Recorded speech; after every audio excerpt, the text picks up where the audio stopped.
Getting to Know the World's Greatest Artist, about Dorothea Lange. Dorothea Lange was born in 1895 in Hoboken, New Jersey. She lived during one of the unhappiest times in American history, the Great Depression. Dorothea's photographs from that period are some of the best known and most powerful pictures of the 20th century. The Great Depression began in 1929 and lasted for more than 10 years. No one had any idea it was coming or how it would change their lives. It was a time when, almost overnight, millions of people in the United States lost their savings, jobs, and homes. Part of the reason it happened was that too many people borrowed and invested their money unwisely. When it was time to pay the money back, people found they didn't have enough. Families sometimes had to sell their houses, farms, and cars. Since no one had very much money to spend, many factories and stores closed too, and things just kept getting worse. Dorothea Lange's best-known photographs show the people and families who were affected most by the Great Depression. Dorothea had a way of picturing people in a caring, sensitive way that had rarely been seen before.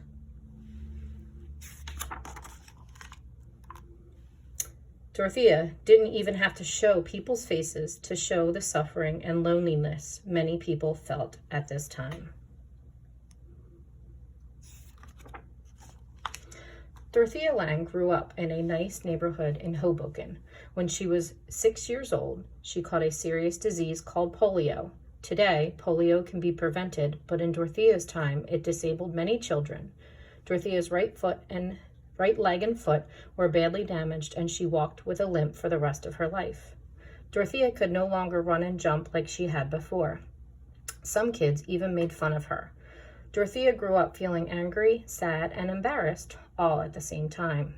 When she became a photographer, Dorothea took a picture of her right foot. She said her damaged foot was the most important thing that had ever happened to her.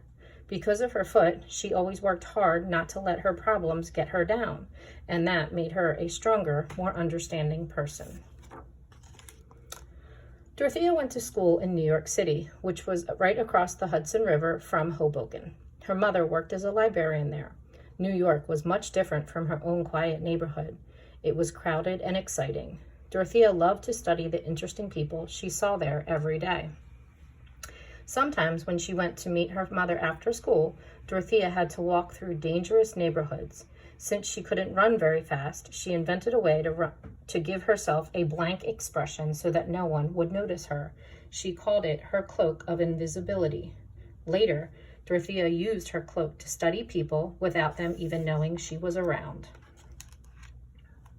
When Dorothea graduated from high school, she surprised everyone by announcing she wanted to be a photographer. Dorothea had never owned a camera or even taken a picture, but with her great imagination and interest in people, Dorothea knew she would do just fine. She started out by convincing a well-known New York portrait photographer to give her a job as an assistant. It wasn't long before Dorothea learned how to use a camera, develop film, make prints, and run a studio. After getting her confidence up, Dorothea decided to travel around the world to learn more about people and practice her own photography. When she was 22 years old, Dorothea left New York with her best girlfriend. They made it only as far as San Francisco, California, though, because a pickpocket stole all their money. Dorothea ended up staying in San Francisco. She got a job right away in a department store and joined a camera club. Dorothea met and became friends with lots of photographers and artists. One of those friends offered to lend Dorothea enough money to start up her own portrait studio. Dorothea was thrilled to have the chance to run her own business. She soon became very successful, making unusual portraits of wealthy mothers and their children. Dorothea invited her friends to come over to her new studio every day after work. They enjoyed discussing the latest things happening in art and photography and listening to new jazz music on the phonograph. One of Dorothea's guests was the well-known Western painter Maynard Dixon. Dorothea enjoyed Maynard's company. He dressed like a cowboy and had all kinds of exciting stories to tell. Maynard and Dorothea fell in love and got married in 1922. Maynard and Dorothea had two sons, John and Dan. Even though Maynard was a loving father and husband, he often spent weeks and even months away from his family. While he was off painting pictures of deserts and mountains, Dorothea was left at home raising the boys, taking care of the house, and running the portrait studio. After years of doing this, Dorothea and Maynard finally agreed that their marriage just wasn't working very well. They decided to live apart from each other. In 1929, they sent their sons to a boarding school and rented separate studios. In 1933, one of the worst years of the Great Depression, Dorothea noticed from her studio window dozens of men who were out of work. They were standing in a bread line waiting for a free meal. She decided to go out and photograph them. One of the pictures was brought back. What she brought back was called White Angel Bread Line. Dorothea put a print of it up on the wall of her studio. When her friends asked her what she was going to do with the photographs of starving homeless people, she told them that she had no idea. All Dorothea knew was that she had to take more pictures to show what a serious problem the Great Depression was. Dorothea spent more and more time outside of her comfortable studio.